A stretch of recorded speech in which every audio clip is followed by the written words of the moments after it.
Hello, everyone. Welcome to DNA's August 2025 webinar, What Founders Should Be Doing to Get in Front of More Investors.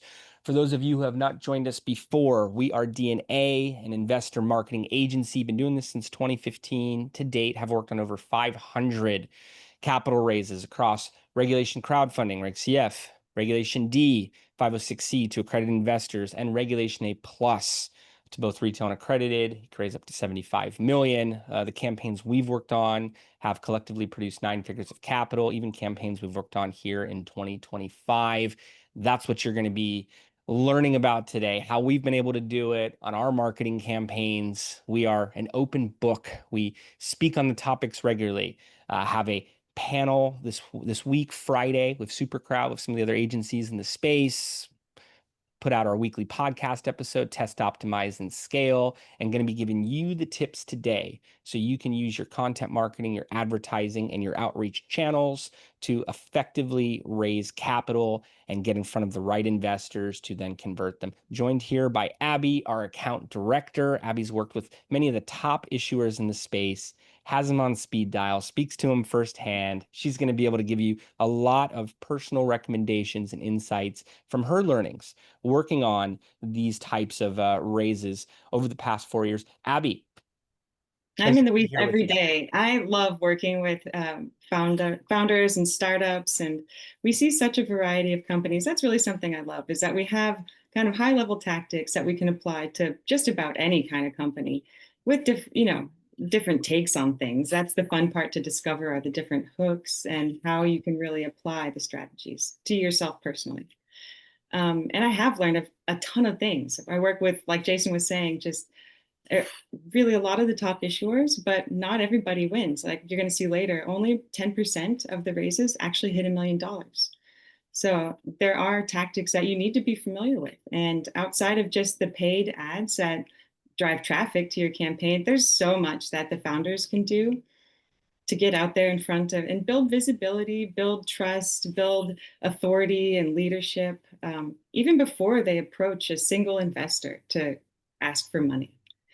So, here, Abby, is there a magic bullet? You mentioned return on ad spend, advertising, direct response, cost of capital. Can groups do just that and see performance when you're working with Mode Mobile and Boxable and these Rad Intel, these top Regulation A plus issuers? What is their strategy? What does their approach look like? Is it multifaceted?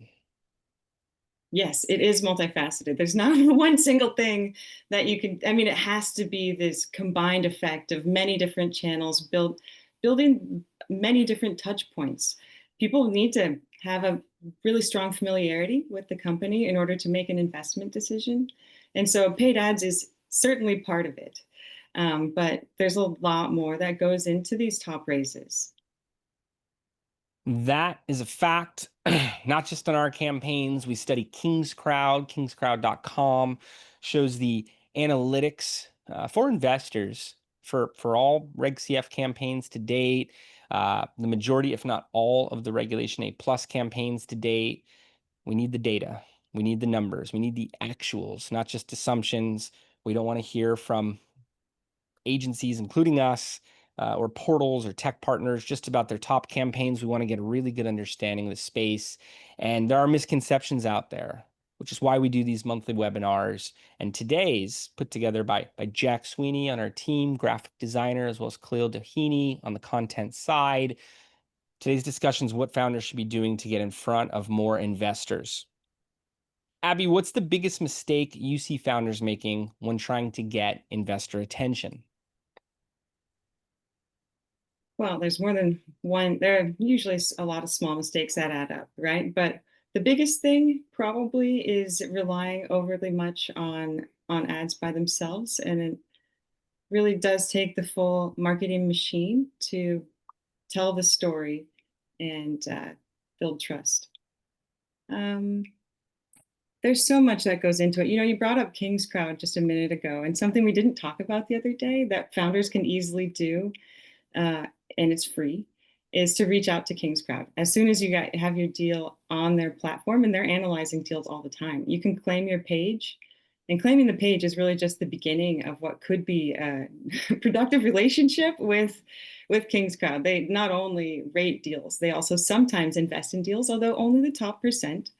They host podcasts. They have a webinars. So, we'll be talking about podcasts and webinars as key things you can do. And King's Crowd is one of the places where you can do it, right? So you have to stand out in front of your investment opportunity. You have to really be the leader as the founder. You have to be the face of the company a lot of the times, and get comfortable with those pitch presentations. Have a good pitch deck ready to run. Jason, what would you add here? Yeah, it sounds like you're saying not to rely just on one channel.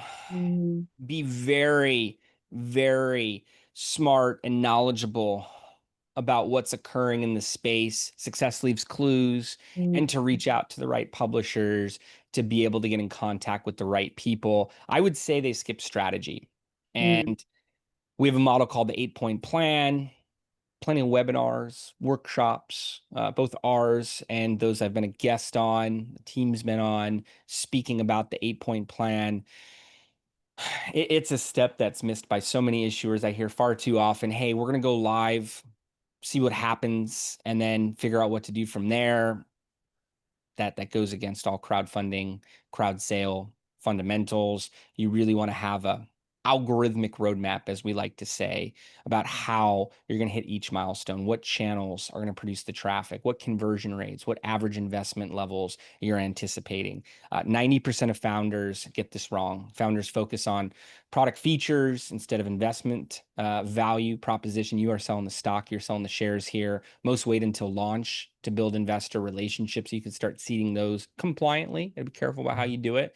But really start to map out where this capital is going to come from, have those initial amounts produced in the first week, first month, but really first week, even first day of your live raise, because those are the people in the pool at your pool party. You want others, cold audiences to jump in first. You want to be able to show them this deal is validated. People want it. There's traction. Investors are coming in. That's accomplished through this type of seeding. Average founder spends 25 minutes talking about tech before mentioning ROI. And you have to be careful about how you talk about it, of course. But remember, you're contacting investors. Understand their mindset, what they're looking for. Make sure the messaging speaks to it, not just your product. You need to be able to give the top line on that and provide opportunities for them to learn a lot more and get all the details. But you want them to understand it in as quick as possible so that they can feel comfortable exploring the deal further. They can feel comfortable sharing with their friends, their family, their first degree network. That's a big part of the crowd effect, which we're going to be speaking about more here. Only 10% of equity crowdfunding campaigns raise seven figures. It's actually 7% in 2024 on Regulation CF campaigns, 7% as well for 2023. You can look at the 2024 insights and 2023 insights on King's Crowd to get more information on that. As we're going into that, we hear this thing about stealth mode quite a bit on discovery calls and even kickoffs. Abby, you want to speak to stealth mode and your thoughts towards it? Well, it's tricky. It's a tricky thing to come from a place of being unknown to anyone to trying to go into a crowdfunding raise without having an audience. That initial audience that you have and is most likely to be the people who participate in your raise at the beginning. Like Jason's saying, it's hard to get people to be the first in your investment. When there's a crowd, the crowd effect is real. When people start noticing that other people have invested, it really tells a story. So if you don't have that early audience kind of primed and ready to say yes, as soon as you launch your Reg CF, it is a strong indicator for the overall campaign. That first couple weeks of your campaign are really, really critical. So it's very important not to launch cold, right? Um, and kind of to build on what you were saying about overly focusing on the product message, it is by far one of the most common mistakes that I see people uh, kind of lean into when you're building your offering page messaging, right? So I love it when companies come and work with us when we're in that strategy phase before going live, because usually we find that uh, the focus on investor acquisition marketing messaging is a little bit off. Usually, people want to really talk about the tech, talk about the products, really um, feel like people need to understand in detail what it is. But that's actually not the first thing that we want to emphasize too much. You do want to talk about the company mission, but you also have to focus on company traction. Like what's real? What have we accomplished? Like where are we being featured? Who's talking about us? You have to have an online presence for people to feel like you're not some sort of fly by night, maybe going to disappear tomorrow kind of a situation. There has to be a established online presence, and it can't start on the day you go live. That would be setting yourself up for failure. Hmm. Couldn't agree with that more. So many important things to note down if you're tuned in here. And it may sound basic, it may sound self-explanatory. The majority of issuers are not doing this. And 50% of issuers didn't raise more than 110K in 2024. That's basically the median since the beginning of Reg CF back in 2016. Few groups come to us and say we want to raise 110K. It's this lack of planning.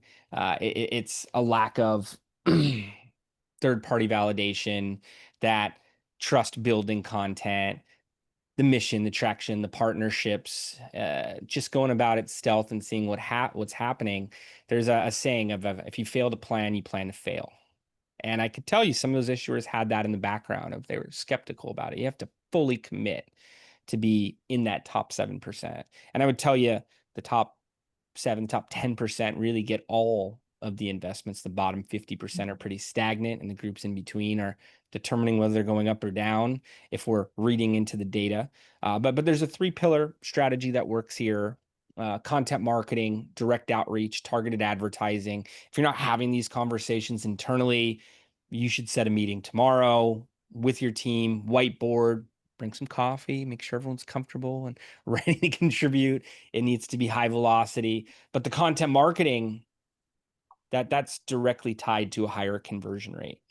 And why? It's typically 7 touch points or more before an investor converts. You need to be intentional about what audiences see when they're searching around, doing their own, due diligence. Also, they're getting targeted by other issuers. They're seeing other investment opportunities, whether they're a retail or accredited investor during that period of time. Your content needs to be as strong, if not stronger, more engaging. It should be headline worthy announcements on a weekly basis. That's what gets attention when someone's scrolling through their device and seeing an article, seeing an ad about you. So content marketing, it builds authority, showcases momentum weekly. This is manufactured. It's not an accident. You look at the top issuers, they didn't just decide, hey, what do we want to write today? What did we want to post today? It's probably part of a strategy that they built months ago and a content calendar that they built that month, maybe that week, but somewhere in that time scale. And you can always add to it, but you want to know more about the experience you're taking the audience through during those touch points and how you can get more engagement. You need to be connected to the data and doing more of what's working. You then drive traffic into that funnel. I say the funnel, anyone who's not familiar with that marketing term, it's a funnel. A lot of people at the top, very few at the bottom. At the top's awareness. Next is consideration. They're considering the deal. Next is intent. They intend to invest. There's still a drop off from those that actually physically put their personal information, let alone their banking details, in and complete their investment. On Reg CF campaigns, you should be playing for repeat conversion. That's the next stage of the funnel, followed by advocacy. Peer-to-peer marketing is the ultimate form of marketing, and that's what's making the top crowd funds, even a Reg D 506C, which we classify as a crowd fund, move. I could say the same thing about offline raises. VCs see, some big name groups come on board, a large individual, angel investors see that the next day. There's 5 other investors that come through. This is happening offline, even more so online as there's more traffic, more scale, more analytics. So you drive traffic into with outreach, with advertising. Actually, want to start with advertising. I love advertising because it's very consistent. I know roughly every dollar, $2 we spend is a visit to the offering page on most ad channels. If we're hitting an average conversion rate, let's say it's 2%, and 1 out of 50 of those clicks are turning to investments. Maybe it's 1%, 1 out of 100. That could still be very workable. That could be $100 cost per acquisition, could be 200. If the average investment is $1,000, that's a 5x, 10x return on ad spend. And there may be more peer-to-peer marketing to occur. It may get more attention from a portal an issuer's on, or from different platforms that talk about these deals. And you see a lot more investors come from that. So even 5x could be very workable here. With advertising, you could be extremely targeted. We have a database of over 1.8 million historical equity crowdfunding investors where we're seeking out more. I've done extensive data mining and partnerships to put that together. You can bring people in your neighborhood with zip code targeting, their interest, people who follow different pages. It's amazing how data is used for advertising. Everyone's real afraid about what's happening with data, and there are some scary things out there. But advertising, I actually think it's a good use of data because it's getting individuals in front of brands, opportunities that they would be interested in. I want to go on a website, a social feed, an app, and see ads around things I care about. If I'm seeing ads for golf and entrepreneurship and snowboarding and Los Angeles business and investment opportunities and different types of breakthroughs with Web3, it's like, wow, this is for me. If I'm seeing ads for cleaning products, sure, I use them, but I want targeted ads as an individual. As a brand, you want to reach the right people. The ad platforms today allow for it. You could do email list uploads, you could do all types of things to reach people who are in market. Some of them don't know they're looking for an investment opportunity, but if you get this in front of them, you'll see a higher response. And then direct outreach, sometimes email outreach is glorified. You're shooting for, maybe 20% open rate, 10% more common with cold outreach, maybe 2% click through if you're tracking it. Then that's a visit. That's one of those visits you'd be paying $1 for. So it's spammy. I don't really respond to them. If I do, it's, hey, I run an investor marketing agency, not, hey, tell me more about your investment opportunity. I do love direct outreach for LinkedIn, profile picture, mutual connections, background. It just leads to a warmer dynamic, warmer response. And you could look for a 20% acceptance rate of invitations that you send out. Can be very targeted on that, a 20% response rate for messages that you send over. And you want to be playing for the personal relationship, not just, hey, invest in my company. But this is the 3-pillar strategy that we work off of. Oh, well, if you don't mind, Jason, I really like what you were saying. We love advertising, but the content marketing strategy and the lift there is something that is absolutely important to plan around. We recommend 3 social posts on 3 channels every week, weekly email, an article every 2 weeks, and a monthly webinar, right? And so if you're not planning ahead on that, it will feel impossible. But if you have a content calendar, it is totally achievable. You just have to prepare for it, right? And so it's worth your time and required if you want to do well, right? There are very few exceptions where we see people who are able to do a successful crowdfunding raise without consistent content marketing. And it's absolutely a frequency thing. And Yeah. why does that presence matter? I mean, first of all, I echo everything Abby's saying. And issuers ask us, hey, which one of these should we do? And it's all of them. Even if you only work with us on one of them, Yeah. why would you sell your offering? Why would you sell your brand, your capital raise? Short. But why does this online presence matter? Some people say, hey, we're just interested in the results. We just want to run ads. We just want to do outreach. We don't need Facebook posts. We're a B2B company. Why does this presence matter?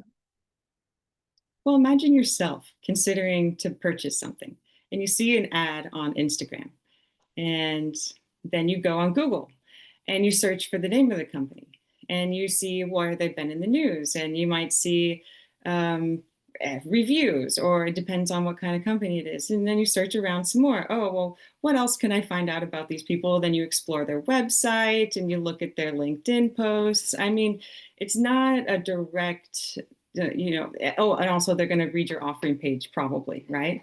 If they're actually interested in your investment opportunity, you'd hope so. But it doesn't stand by itself, right? It is your key sales tool for the investment, but everything else is surround sound. And without it lacks that sort of the validation points that we've come to expect when we're making a more expensive purchase, right? Like Jason was saying, it's an average $1,000 investment. And it's really a trust building exercise. Number of touch points that Jason also already mentioned. How else are you going to achieve them? It would be terribly expensive to just rely on advertising or paid newsletters or pay other kinds of paid media. Um, it all adds up. And so you even have to do some basic cleanup, right? You go in your own LinkedIn profile and say, okay, am I on brand right now? Is this a story I want people to see when they visit my page? Because people invest in people, right? And so your personal online presence also matters in addition to the company branding. I love customer testimonials, and I even more I love investor testimonials. Always encouraging people to be bold, invest their and ask their investor audience to speak up for them, because that kind of validation really goes a long way. It allows the target audience to project and see themselves as that anchor investor, as that lead investor who's given the testimonial. I hear all these stories about missed investment opportunities. Oh, could have invested in some land 50 years ago, my grandfather, and he would have owned half of the west side of Los Angeles. I don't want to name any neighborhoods. I've heard a story like this very recently, but you may be able to tie it back if I do. So, but everyone's heard this before. I had a friend who said, oh, yeah, his boss could have invested in Under Armour for 10 grand and in the early days, and it would have been worth, however much now that made it possible for them to never work again.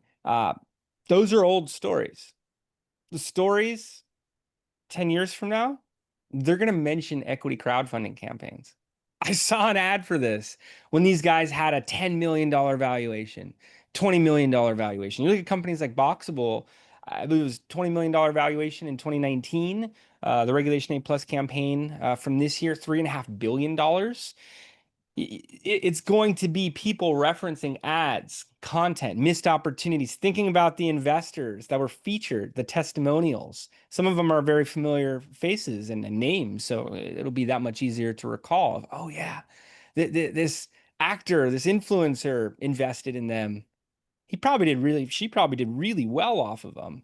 And that's what the missed opportunity stories are going to sound like. I could do a whole investor webinar about this and, talk about not passing up these types of deals and how to take them seriously. But going back to online presence here and how much this matters, people don't believe what they see online. We're skeptical about investing into a new piece of land, a new neighborhood, a new sports apparel company. Who are these people online? Who's this person on this page, right? She looks very confident. She's probably confident because she's successful. She's good at what she does. But I don't know anything about her. She could be AI. She could be a stock image. She could also be the CEO of $100 million, $500 million, billion-dollar unicorn company. We don't know. If we did an image search, and it came up to her LinkedIn and there's just one job title and it didn't really say much. The last post was a couple years ago. It's like, all right, she's just a cocky woman. I don't know if that's the right word, but you get the idea. Overconfident, very strong, but I don't know if she has too much going on. Meanwhile, we get to her LinkedIn page. It doesn't even matter what her job title is. It shows posts from this week, last week, the week before, maybe multiple posts on her LinkedIn. It shows conferences she's speaking at. She was just on a podcast that I like a couple weeks ago, or a podcast I never heard of, but sounds impressive. She's doing a webinar on Friday and with a big guest, someone who invests into her that sounds very reputable. It's like, oh wow, that finger point suddenly means a lot more. There's a lot going on here. And that's what's available in personal branding.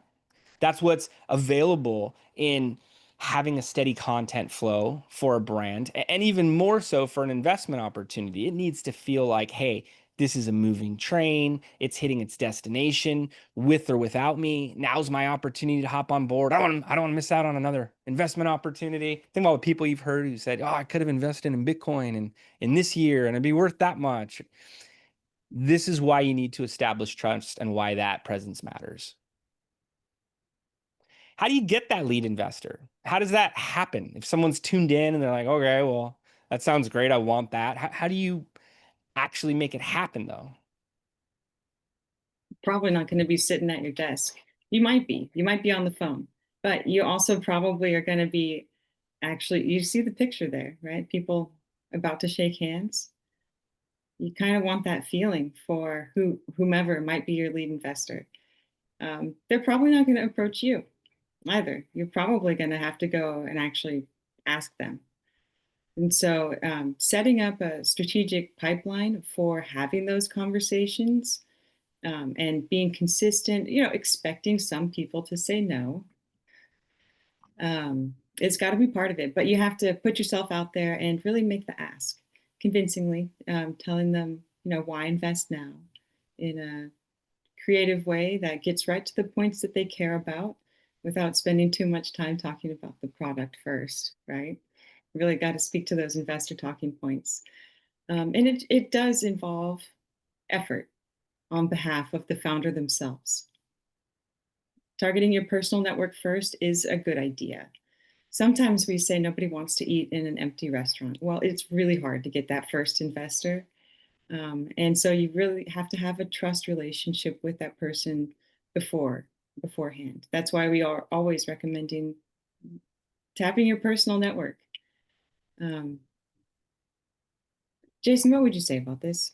I just want to add to that. I was on a panel with Manoj Grover from Public Yield Capital at the Reg A conference last year, Westchester Country Club, New York. And he said, I want to see someone's mom as an investor. Now, he said that, as just a figure. It doesn't have to be, not everyone has a mom, not everyone's mom can invest. But what he said is if this guy's mom, if this woman's mom doesn't want to invest in him, why would I? Meaning, you have to have your personal network show up. Doesn't even be your mom, could be whoever, could be minimum amounts. I would love to see 100 investors from your first degree network at $1,000 average each. First 100K, completely doable. Think about everyone you've ever met in your life. Let's go back. Grade school, college, your first job, your first place, your neighbors, your coworkers right after college. Maybe you dated, maybe you had a partner, maybe you got married, maybe you started a family, maybe your kids have friends. Maybe you have neighbors now, maybe you're part of a local community, maybe you have a hobby, maybe you do things with people in those hobbies. I could tell you I have email lists of thousands and thousands of people that I came across. I have, thousands and thousands of people on LinkedIn. I could do a post on LinkedIn. They have like 15,000 followers. Maybe a few people follow up. Why don't I direct message people on there? You could send a direct message to 4,000 or 5,000 people a month. Takes a lot of work. I'd personalize it. If your brain's thinking automation, I would start with personalization. You could also be sending invitations on LinkedIn, 25 invitations per day. On basically any LinkedIn profile, once warmed up, you get up to about 39 invitations per day. That starts getting into cold, but maybe, it's building a relationship, building a strategic partnership with someone in your industry. And a few steps in, you start talking to them about investments. And then once the campaign's live, compliantly, once the campaign's live, they come on board as a lead investor. You're able to identify someone in your network who could put in a larger amount, 25, 50, 100 more. That could absolutely give you a stronger foundation. Remember, 50% of campaigns don't pass 110K. If you get that from one investor, you're immediately past that benchmark. You're better than 50% of the issuers in the eyes of a prospective investor. And I would still tell you, get those 100 people at $1,000 average each, even if you have a $100 minimum or a $500 minimum, and that's all they can put in, do it. You have to explain to them why you're doing an equity crowdfund, what it means for them to get involved in the early stages and the type of momentum that then signals to the industry, the pools of investors that follow these campaigns. But whenever I hear, oh, we've exhausted our audiences, it makes me think that they're selling that it's short. Sometimes you need to make the first move. You use tools like Sales Navigator to find investors by location, industry, focus. This is LinkedIn. So again, you could send 25 invitations per day, per profile. You could do this from multiple profiles. You could target it down to the zip code. Proximity has power to it. So if someone reaches out to me, I was on a call yesterday. But the guy said, hey, you're in Marina Del Rey. I'm in Santa Monica. Let's grab coffee. He had to reschedule it to a call. But hey, he may not have responded to me if I was on the other side of the country. Uh, not glamorizing any specific community because of that, just to say proximity has power to it. Connect with personalized messages, explaining why you're reaching out, ask for feedback on your company, not money on the first contact. Picture the offline, online conversation and contrast. You don't walk up to somebody at a networking event and say, hey, you want to invest in my company? Here's our round. Let me know. Absolutely not. You say, hey, I'm Jason. I run an investor marketing company. What do you do? How are you connected to the organizers here? You build something real. And later on, maybe they ask you, or maybe a few questions in, you say, running a capital raise. I'd love to get your feedback on it. If we have a few minutes, I would find it very meaningful. And as a result, they may say, hey, Jason, we really like what you're saying. Why don't we invest? I mean, you haven't asked me. Could we invest? What's going on here? 3 message sequence: connect, provide value, request meeting, and then you do the follow-ups from there. You could send an invitation with the first invitation, send a message with the first invitation, and then can message the contacts after that. So sometimes you make the first move. I would tell you it's a numbers game. Digital marketers, entrepreneur influencers, such as Gary Vee would say, you're not reaching out to enough people daily. He's heard people say, hey, I can't find an investor. And he's like, okay, how many people have you reached out to? And they're like, 25. Even if it's 250, you could reach out to more. The tools today make it easier than ever. What are you doing right now? So it gets into the topic of investor communities. There's many here in Los Angeles. There's many on LinkedIn. There's many on Facebook. There's many in any community. I guarantee it, even a small town, or your nearest major city. Abby, what recommendations would you have for a founder, for a CEO, for a marketer that's looking to engage investor communities? What have you seen work? Well, the top CEOs, the ones that really make the effort and stand in front of the company and lead with that active presence. It's both online and in person, right? So some of these things are in person. It starts online where you're reaching out to establish an initial relationship, like with an angel group, or really if any of the pitch deck competitions you might be applying to. Um, Great way to practice giving your presentation, finding out what resonates, find some pivots. Leveraging investor communities is very important, right? It's a great place where they are talking to each other about deals. You want to get in front of them. If not to get them to invest, then maybe they can help you figure out why other people are saying no, right? Because these are sophisticated investors oftentimes if they're a research angel group, they see a lot of deals, right? So you want to learn from all of these opportunities that you go through as a founder raising money for your company. It's not easy, but like Jason's saying, you want to really consistently talk to more and more people. It is absolutely a numbers game, and so the more the more broad prospecting that you do early on, right? So that's top of the funnel stuff. That's like reaching the widest number of people with the, you know, the big push really should happen early in the campaign. These are short-lived. It's like a marathon sprint, right? You want to try and get it done in 3 months. A lot of time it takes longer than that to really hit a full $5 million Reg CF. But the initial push, the broad prospecting, should happen early.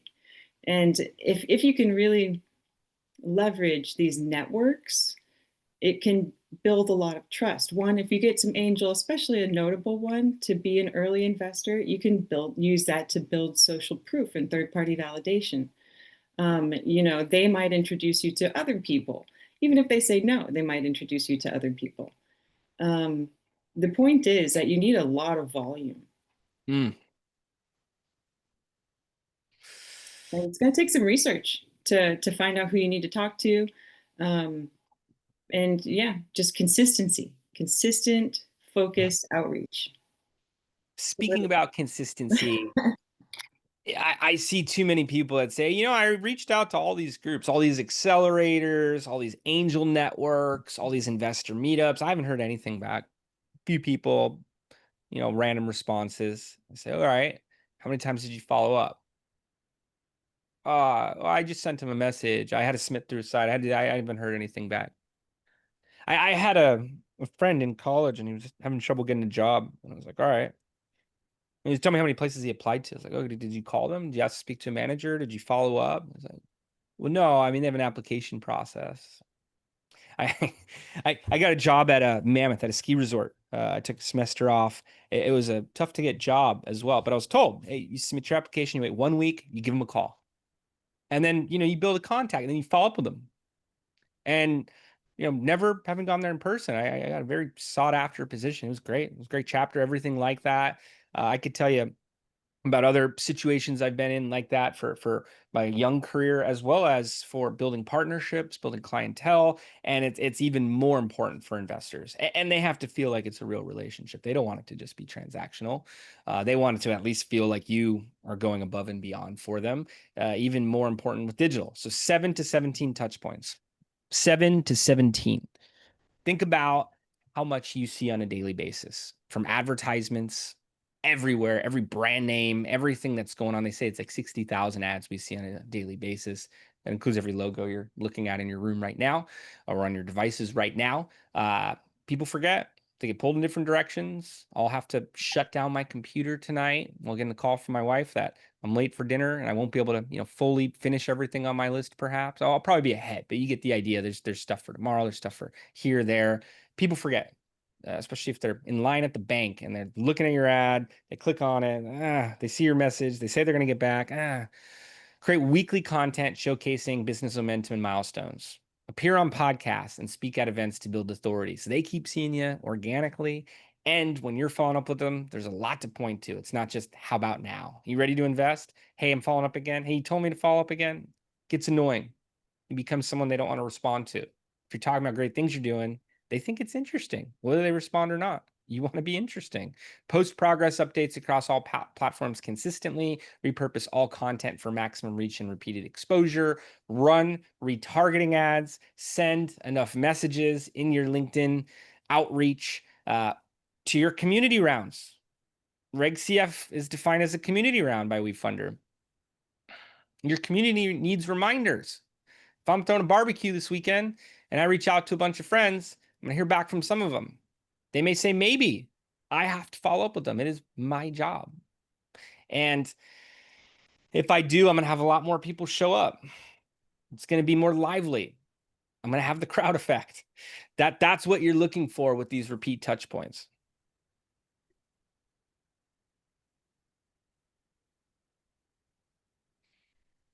Now, competition can be confronting. I know people who would even want to mention their competitors. Their competitors don't exist. I like to have a close eye on the competitors for my clients. I like to be collaborative with competitors in my industry because of where we're at. I think it's a rising tides lifts all ships and we're all growing together and we need to be working together. I look at it as opportunity, whether they're aggressively coming after you, you still want to look at the marketing opportunity for competition. Participate in pitch competitions for content and validation and in your space. Even if you don't win, just the fact that you're aligned and being featured on a stage in that fashion is a big deal. Winning provides credible proof points for marketing. We could put it in the ads, we could put it in your social posts, your emails, your portal updates for that week, to reference it in an article that we write, meaning we, the brand, or that we have a publisher feature in a roundup article. That there's so many things you could do with your follow-ups. And hey, did you see we just won this contest last week? We're real excited about it. There's so many different things that you can then use that accolade towards. Use competition coverage across all marketing channels. Did you see that this investor marketing agency was acquired? Here's how we're different. Did you see that there's more money being raised across regulation and CF combined right now? Do you see that you want to be able to speak to this as your own wins?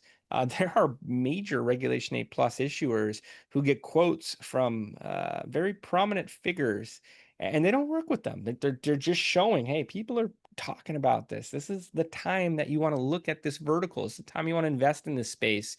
Network with attendees, judges, other founders. I'm friends with many founders where I've been the judge of a pitch competition, and I share marketing notes with them, and we throw stuff back and forth.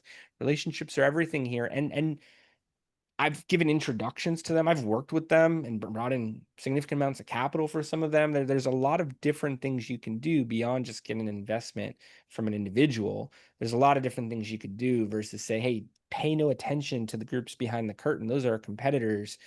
They're not as good as, but don't even look at them. There's a lot of ways to build off their successes. Abby, you said people invest in people. What's that about? It's a common adage, and because I think it's really true. I mean, just based on my experience with these Reg CFs, we have noticed some trends in what performs consistently over time, right? And really, the team is a key part of it, right? And that comes across in so many different facets of how you present your story, right? And we were talking kind of about those mid-funnel activities when you're talking about like once you get past touch points 1, 2, and 3, people are in the consideration phase. That's when you really, I think, well, one, you might have a hook at the very front. If you have a really charismatic leader, you might want to use that at the very beginning for broad prospecting. But if even if you don't, then the people part's still really important, and you have the faces behind the brand. We are always recommending webinars. It's really the backbone of our content strategy because people want to see you give a pitch deck presentation. They want to know who they're investing in. They might want to ask a question of you. And even if they're not asking questions directly in the webinar context, it's really, I think, interesting for people show up to hear the kinds of questions other people are asking, right? And so those webinar events are really important moments for you to shine. And however you end up organizing a digital online event, these are the kinds of things that are going to be key to any kind of successful campaign, because it's not just the brand standing by itself, right? It is absolutely the team. You want to highlight your expertise, say why you are the people that can make the company come to life, shine, achieve your goals. And so, we alongside the webinars are always asking founders to do what they think are silly things sometimes, like make a selfie video, right? But it's really in today's online paradigm, right? You want to come across also as authentic. And so we tend to like to feature in social media the authentic, like little video clips of founders themselves.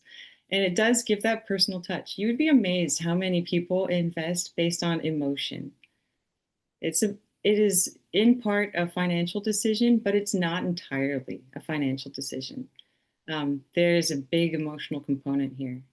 And I think that the personal element can really pull people along, even if you're talking about like a highly technical, perhaps a little bit esoteric, like if you have a platform that you're trying to sell. There's a people part that people that you're going to need to pull them along with some emotion, right? Anyway, um, you set yourself up as a thought leader. It's not just the online events, it is also your digital presence. Really want to see you writing those thoughtful articles and posting them periodically as a founder so that people can not just hear what you're saying, oh, trust me, but they can go and see what work you've done and say, oh, yeah, well, wow, I saw them on the webinar. I read the couple articles. Look, they were on these podcasts. It really is not just the one thing. And as a founder, you have to be ready to commit to that. And we're not even talking about paid ads, right? These are things that you can personally do yourself. And only some of them actually cost money, right? Anyway, networking at events is an art. Jason, you're great at it. If you want to be good at something, do more.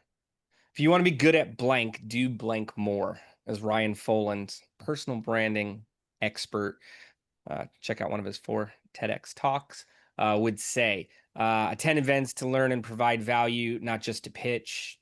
Do it more. Ask about their business and interests before mentioning yours. People remember what they say more than what you say. They also remember how you make them feel more than any of that. Share useful connections and insights to help them first. Uh, you want to give before you ever ask. They can ask you, but you want to give. Leads to good things, leads to good relationships. If nothing else, you'll have more friends. Many say your network is your net worth. Follow up within 48 hours referencing specific conversation points. Don't allow it to just feel like spam. AI, automated follow-ups. Someone follows up with me and says, hey, great to meet you at the event on Tuesday. Still pretty good. I probably think that's pretty cool because most people don't follow up. But if they say, hey, it was great speaking to you about your recent golf trip on Tuesday. I actually am heading to the driving range tomorrow night and may get a lesson this week. And I'm inspired to be back into the sport. I'm absolutely responding to that message. They could be making that up. I would have a problem with that later on because I try to only associate with authentic people. I don't want to try to figure out if people are being honest or not. But at the same time, this is how relationships are born. I've spoken at conferences in 8 countries. I have had several friends at many of those conferences with me. I've had many friends at 2 or more of those conferences with me. I have been shown around in Australia from someone I met at a conference in Hong Kong and spent time with in London at a conference. And again, he's taking me up and down the coast in the Gold Coast of Australia. So I can't tell you how much I recommend building real rapport, real relationships. There's a numbers game aspect to it. If I send someone to to a conference, an all-day conference, they need to have 25 or more contacts by the end of the day. They're there for 8 hours, 3 or so contacts an hour, 20-minute conversations on average. Some are just a few minutes, right? Some are far less. If you're going to a networking event afterwards, maybe there's a happy hour, everyone's going to bowling, whatever it is, you need to be intentional with your time. It could feel like you're busy and you're just speaking to a few people that aren't actually your ideal investors, your ideal partners. But spend enough time with everyone, but be conscious of the time, and then follow up with everyone, I would say at least weekly for the next month. I would then move to every other week for a couple months, a month for a few, monthly for a few months, and that's if they're not being responsive. Uh, they'll remember that you're following up with content, it'll resonate. And I knew plenty of people who went to plenty of conferences and didn't really have anything to show for it. They weren't able to, they would tell me admittingly, I suck at follow-ups. It's simple. It just takes time. and you have to follow a formula. But if you write down something that you have in common or an insight that you want to reference with that investor, that strategic partner, and you follow up about that, you're going to be ahead of 90% of the people they've met just by following up, probably even a larger percentage by making it personal. And continue to build the rapport from there. If you go to an event a week and you make 10 new contacts at a networking event, say you're there for 2-3 hours evening, and they're usually quicker conversations than if you're on a trade show floor. So 10 contacts, you do that once a week, it's 500 contacts at the end of the year. People you've met, you've hung out with, shook their hand, you've been following up with many times afterwards. This is how networks are built. You do that over 10 years, it's 5,000 people. You start calculating how old you are and how many years you could have been doing this for and how many contacts you want to have, in 10, 20 years. You could stack up those numbers. Those are actually rookie numbers. What about email and direct communication? No, I mean, if you should be doing weekly emails from your brand regardless, right? And you're highlighting company traction and just keep people thinking about you. There is absolutely the consistency factor in all this. It's really important. Jason, I just noticed that we're barely halfway through our presentation deck. We're We've got firing 10 through minutes it. left. I know that a lot of these next ones are really about the specific tactics, right? So yeah, stay in touch with people. Um, I love advertising. I know you said that earlier, but it's just really kind of a fun thing when you see it delivering consistent value for people because we can actually, track a good percentage of the investments that come directly from ads. Um, it can be sometimes a frustrating thing for people though, because the often is a slowdown at some point when we're always saying, well, uh, this is when you lean in, right? And Jason, you often talk about how to scale advertising to hit the total goal, but you know, there will come a time when a good ad buyer will tell you, even though we're not seeing return on investment today, you should increase your total ad spend because we're looking at other metrics in the funnel and really playing for kind of human nature, which tends to procrastinate on making commitments. And we see a huge spike of conversion events at the end of the campaigns. Over time, there's a massive trend around it. Anyway, advertising that brings investors to you has to be carefully targeted, and the message and creative are really important. We want to be testing lots of different things over time. Mhm. And we started with content calendar, content marketing as a whole, plan it months out, add more to it, determine which third parties are going to talk about it for extra credit. Plan weekly content around business milestones and industry news, include third-party validation, share behind-the-scenes content to build personal connection. It gets through. You poll investors, they feel like they know the founder. Rotate between company updates, industry highlights, and team announcements. Competitor research. We talked about this for strategy, part of the 8-point plan, section 2. After you do an industry overview, I want to know what other groups are targeting my prospective investors with. There's going to be a lot to take from their model. Study successful campaigns in your industry and platform, analyze their messaging, content strategy, and investor communication, identify gaps in their approach you can exploit. I don't know if I use the word exploit, but you get the idea. Adapt proven strategies to your unique value proposition and create that investment FOMO with your content as a result. Announce major investments to create social proof, have price increases scheduled throughout your raise. So there's some immediacy that's created in your messaging at different points. Many of the top issuers do this. Share milestone achievements and regularly. Again, manufacture it before you begin and then add to it as more are occurring organically throughout the course of your campaign. Highlight new partnerships and customer wins. Can't see enough of this stuff, and use investor testimonials in marketing materials. How do you turn investors into your marketing team, Abby, as we're firing through these next ones?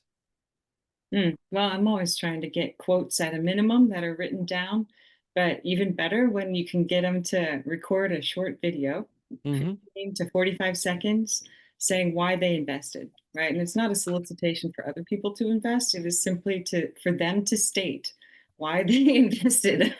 It goes a long way in building that trust and showing third party validation. Um, because people can see themselves in their shoes, right? So, yep. Ooh, this is a common mistake. If you're asking if after you close your raise, first you need to thank the investors, and then you need to stay in touch.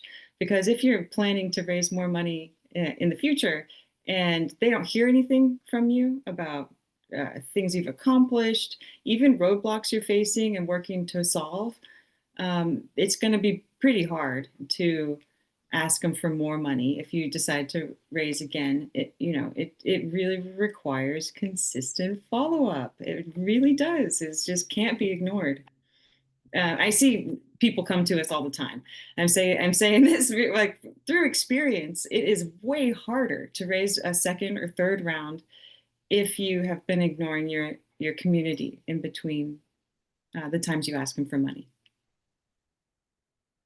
And measure what actually matters. Don't just look at the return on ad spend. We could spend $300 on retargeting just the people who are at the last stage of the conversion event and potentially see a 30x. We could see low return on ad spend for a large ad campaign, and then it picks up over time. But know the metrics, impressions, clicks, conversions, the whole algorithm, so you could see where it's falling off, not just whether it's working or not at the bottom. Track response rates for all outreach campaigns, monitor conversion from contact to actual investment, measure which content drives the most investor engagement. Data is only as good as what you do with it. You have to be looking for the signals and doing more of what's working. You have to be optimizing where things are falling off, not just saying a channel doesn't work. Is the CPM $100 when it should really be 30? Is the click conversion rate 0.4% when it should really be 1-2% at a minimum? Don't just look at vanity metrics. Test and optimize based on real data, not assumptions. We always have assumptions going into a campaign, but they don't mean that much. That the actual investments, the data around it do. What are some execution mistakes, Abby, that kill the deals? I know you see this too often. Yeah, well, I like to focus on the positive of what you can do, right? Which is stay consistent, right? Stay consistent, speak to what matters to investors, right? Really talk about why invest now, the value proposition to investors, the market opportunity. Of course, the company mission is important, but don't get bogged down in too much talking about product features. Save it for later when, not especially not in the first conversation. And then, yeah, keep in touch with people. It's funny what you said about only talking about the product. I remember Ron Miller from Start Engine speaking at Super Crowd LA in May and saying he'd be on the phone with founders who would just talk about their product for 25 minutes of a 30-minute call, nothing about the investment and how that showed him something about what those issuers campaigns could look like. Remember, this requires effort. It's not just, hey, I'm putting it online. There's millions of impressions online. It's gonna, raise its own money. It's only a million. It's only $5 million. Requires a lot of effort.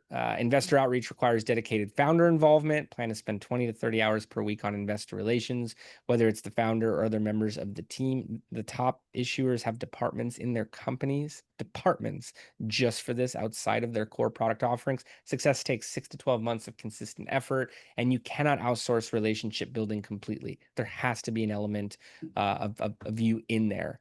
The 3 must-do strategies. And if you only do 3 things from this webinar, content marketing with weekly updates and third-party validation, direct outreach via LinkedIn with relationship building focus, and consistent advertising, even at minimum level spends. I wouldn't recommend less than 100 a day, but even minimum level spends to drive scalable traffic to your opportunity.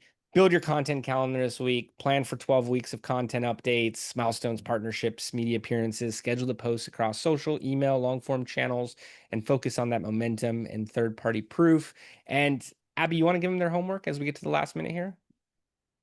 Well, it is really consistent with what we've been saying all day, right? You have to kind of check and see for yourself. Sometimes it's easy to let it slide. Is my personal LinkedIn page up to date? Am I posting articles? Does it look good? Do I look like someone that other people might want to engage with? Make sure you have some sort of social presence, even if it's, you know, you want to tell your story. If you're not telling your story, then either people are going to ignore you or misunderstand or um, just move on. We have a very limited amount of time for people to pay attention, so you really have to stand out in a crowded arena. You know, um, half of these raises. What'd you say, Jason? 100K? Is that the 100, average? 110K. I think it was Yeah, 110 for that's 2023. That's brutal. If you're playing for $5 million, that's nowhere near your goal. So if you have to do all the very best practices, and it starts with simple things like analyzing your own brand. The offering page is so critical. Please get some outside eyes on your offering page before it goes live. Once it's live, it's harder to change because you've gone through the SEC review process. But you know, oh, Jason, are you still here? Yes. Okay. I lost you there for a minute. Um, Yeah. it's all the things going together. It is not one thing, but your own personal brand, how your company is telling their story online. These things really, really matter. It is so central to your success. So pay attention to it. Put some effort into it. What a great way to end it. And if you'd like to get in touch with us, we offer free campaign audits. We'll review your current strategy, provide specific recommendations, have a warm marketing chat. Can funnel analysis and optimization opportunities, content and media alignment, performance benchmarks. Reach out to Abby on LinkedIn. If we're not connected, I'd love to connect with you as well. But get in contact with us. We appreciate you tuning in today. Abby, thank you so much for opening up Thank with you. us. I was able to take a few notes myself. And uh, for everyone who's tuned in, not only reach out to us, but tune into our webinar next month, as well as our weekly podcast episodes. Abby, final thought. I'd love to hear from you. I have so much fun digging into the new campaigns. So if I don't know you already, I'd love to get in touch. Do it. Take her up on her offer. Thank you, everybody. Thank you, Abby. Take care. Have a nice rest of the month here in August.